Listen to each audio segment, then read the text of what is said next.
자, 고지 방법입니다. 자, 고지는 동그라미 2번을 가보면 피의자를 신문하기 전에 알려줘야 한다고 되어 있죠.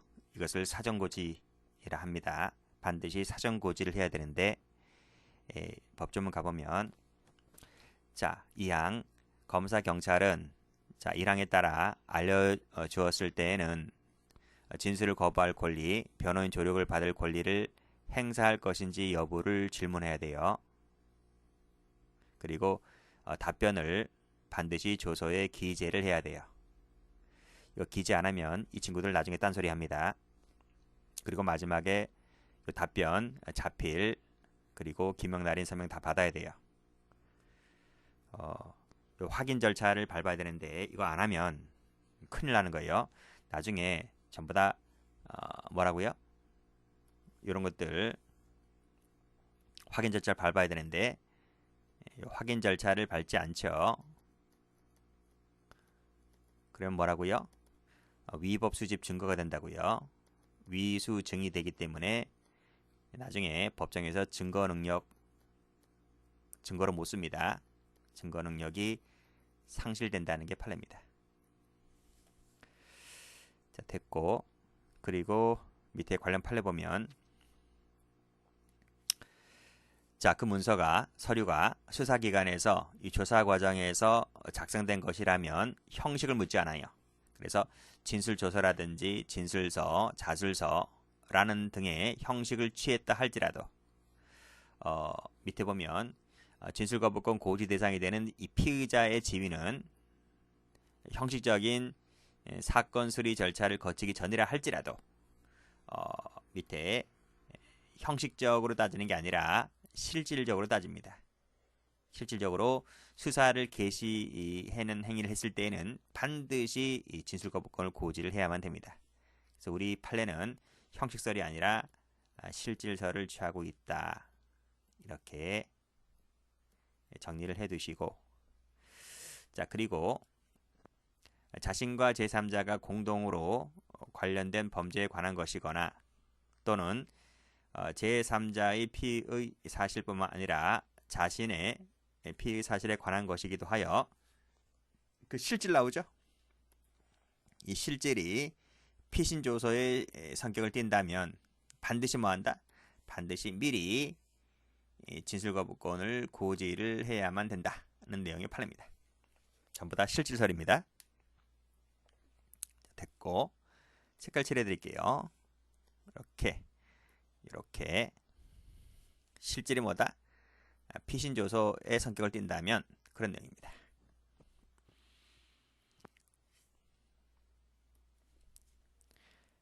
자, 됐고요.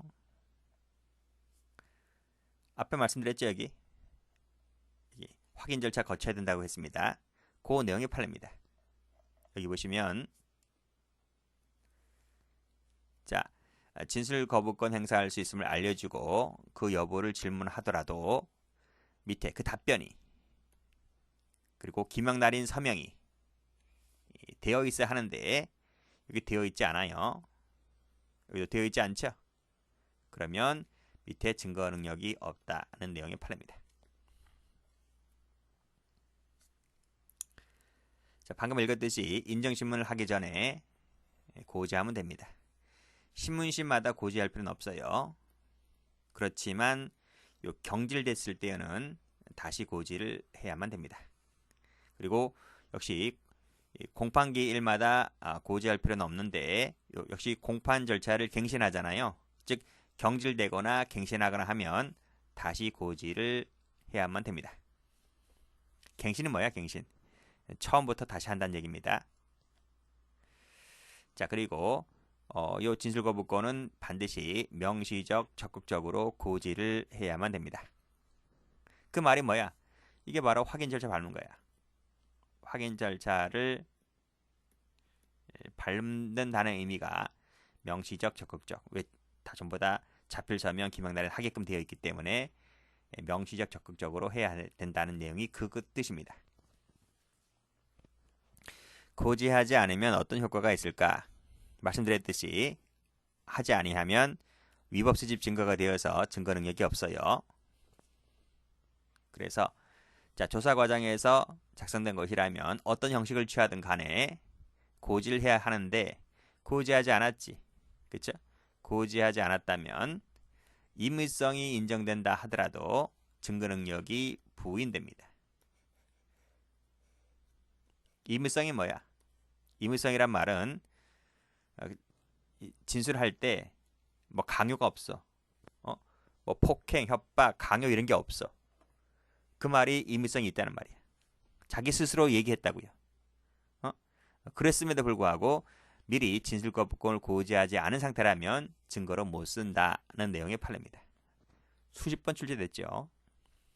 자, 그 밑에도 역시 진술조서의 성격을 띈다면 밑에 임의성이 인정된다 하더라도 고지를 해야 함에도 역시 고지를 하지 않았다면 이 역시 위법 수집 증거가 되기 때문에 증거로 못 씁니다.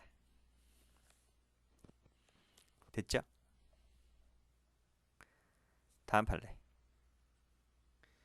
자, 진술거부권 고지 누구한테 한다 그랬어요? 피의자나 피고인에게 한다 그랬어요. 그럼 피의자의 지위는 언제 생기냐 이거예요. 피의자 지위는 수사를 개시했을 때 피의자의 지위가 생깁니다. 그런데 피의자에게 하는 거라 했잖아요. 근데 피의자의 지위에 있지 않아요. 피의자의 지위에 있지 아니한 자는 진술거부권을 고지하지 않았다 하여 증거 능력을 부정할 건 아니다 이거지. 그쵸? 그러니까 피의자의 지위에 있지 아니한 자는 고지되지 않았다 할지라도 증거로 쓸 수 있다 이런 얘기입니다. 그게 누구야? 그게 참고인이지. 그쵸? 참고인에게 조사한 경우라면 피의자가 아니기 때문에 역시 여기도 마찬가지입니다. 역시 진술거부권을 고지하지 아니하였다 하여 증거 능력이 없다고 할 수는 없다. 그 말은 있다 이런 얘기죠. 자, 여기 색깔 칠하시고 여기 색깔 칠하시고 여기 색깔 칠하시면 돼요. 앞 페이지에서는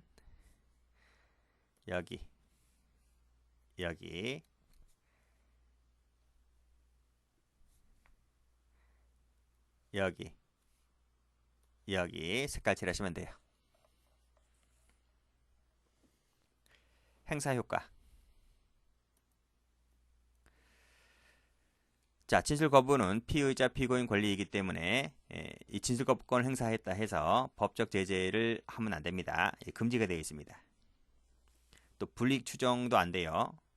이것도 금지입니다. 그래서 불이익한 간접 증거로 삼거나 함부로 유죄처형을 하는 것도 허용되지를 않습니다.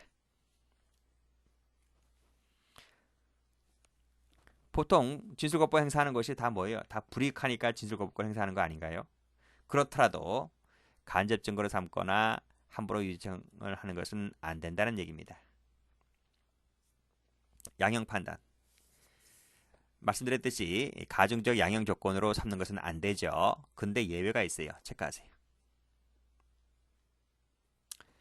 자, 진술 발견을 적극적으로 숨긴다든지 법원을 오도하려는 시도에 기인한 것이라면 그때는 가중적 양형이 될 수 있어요. 형을 세게 맞을 수 있다는 거예요. 그런 내용이 판례입니다. 자, 그래서 밑에 판례도 보면 진술을 거부할 수 있고 거짓 진술할 수도 있어요. 그게 다 진술 거부권 범위에 포함돼요. 할 수는 있는데 요거는 이제 소극적 행태잖아요. 소극적 행태이기 때문에 이건 봐줄만 하다는 거예요. 이건 봐줄만 한데 그게 밑에 보면 그 범위를 넘어가요. 그 진술권 범위를 넘어서 충분히 누가 보더라도 명백한 증거가 있어요. 누가 보더라도 명백한 증거가 있음에도 불구하고 진술 발견을 적극적으로 숨긴다. 법원에게 잘못된 판단을 내리게끔 하는 거죠. 법원에게 잘못된 판단을 내리게 하는 이런 시도. 이것은 뭐야? 소극적이 아니지. 이건 뭐 법원을 오도한다는 게 뭐야? 증거 조작한다든지 증인을 매수한다든지 하는 그런 시도가 되겠죠. 그치? 그랬다면 이건 안 봐줍니다. 이때는 형을 세게 때립니다. 가정적 양형을 내린다 이런 얘기죠. 그런 내용 조심하시면 됩니다. 이런 내용만 색깔 칠하시면 되겠네요. 그리고 여기서는 이런 거 봐줄만 하다. 동그라미입니다. 봐줄만 하다. 근데 적극적 법원 오도 이런 말 하면 가중사유입니다. 자, 마지막으로 관련 문제 봅니다. 진술거부권은 헌법에 규정되어 있기 때문에 헌법상 기본권이죠. 그래서 포기 안 돼요. 포기는 안 된다는 게 다수견해입니다. 자, 이거 한번 볼까요? 자, 행정상의 단속 목적을 위해서 각종 행정법규가 일정한 기장 의무, 보고 의무, 신고 의무, 등록 의무를 규정하고 있습니다. 우리 많이 알죠? 그치? 우리 생활하면서 많이 느끼지? 이런 거 의무하라, 이런 의무사항이 있습니다.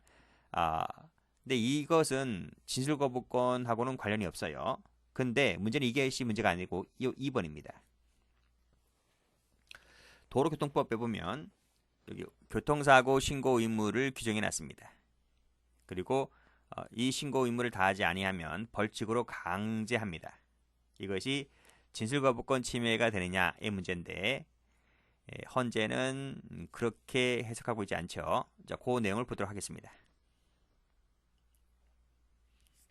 자, 만일 법률이 범법자에게 자기의 범죄 사실을 반드시 신고하도록 명시하고 있고 그 미신고했다면 그것을 이유로 벌칙을 규정하는 것은 그건 침해라는 거지.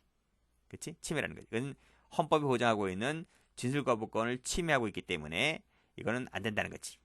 그런데 여기 보면 교통사고를 일으키는 운전자가 에게 신고 의무를 부담시키고 있어요. 그치? 내가 행인을 치었다. 차 사고를 냈다. 부담시키고 있는 조항이 있습니다. 그걸 위반하게 되면 처벌하는 조항이 50조 2항 111조 3호인데 여기 3호가 그거죠? 3호가 벌칙 조항입니다. 자, 이것은 피해자가 부상 입었죠? 그리고 뒷차도 막 막히죠? 뭐 2중, 3중 막 연쇄추돌 나잖아요. 그치? 이것은 교통질서를 회복하기 위한 필요한 범위 내에서 교통사고의 객관적 내용만을 신고하도록 하는 것은 된다 이거지. 그러니까 내가 뭐 사람을 치었네, 사람 지금 뭐 죽었네, 살았네, 뭐 차가 사고가 연쇄추돌 나네 이런 내용들 이런 것은 신고해야 됩니다. 이것은 반드시 신고를 해야 돼요. 이걸 미신고하면 처벌됩니다. 뭐 뺑소니라든지 뭐 이런 것으로 가중 처벌되는 거죠. 신고하게끔 되어 있는 것인데 그 중에서 형사책임 관련된 부분은 이것은 신고 의무가 없어요. 신고 안 해도 된다 이거지. 신고 의무 요것만 신고하면 됩니다. 객관적 내용만 신고하면 되는 거예요.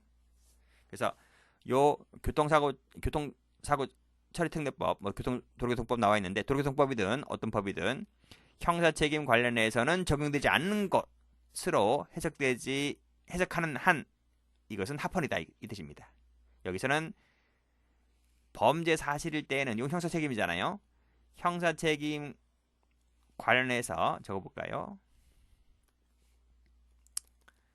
형사책임 관련해서 신고하도록 하는 부분은 그 미신고하였다 하여 처벌하는 것은 당연히 이건 헌법 위반이기 때문에 이건 당연히 진술거부권 침해가 되지만 도로교통법상 객관적 내용만 신고하는 것은 합헌이고요. 형사책임 관련해서 신고하지 않는 것은 괜찮다 이런 말입니다. 이해되시나요? 그래서 요것만 되고요. 이거는 안 돼요. 이건 미신고해도 됩니다. 요걸 만약에 신고하라 그랬다고 하면 그거는 위반이 되는 거예요. 됐나요? 그런 내용이고. 됐습니까? 이해가 잘 안 되더라도 대충 이해하게끔 설명했는데 그런 측면에서 자세히 좀 음미하시면 좋겠습니다. 출제가 좀 잘 됩니다.